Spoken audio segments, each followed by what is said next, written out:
রাত পোহান সকাল হলো, রাত পোহান সকাল হলো, উফার বাজার তারা দেখতে পায়।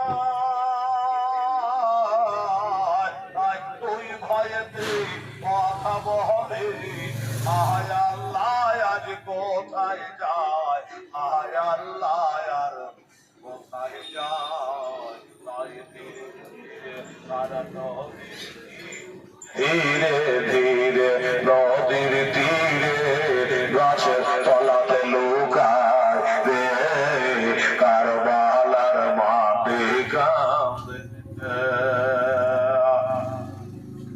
গাছে লুকিয়েও বাবা আরাম পাওয়া গেল না। কি বলছে দেখো, একটি মেয়ে পানি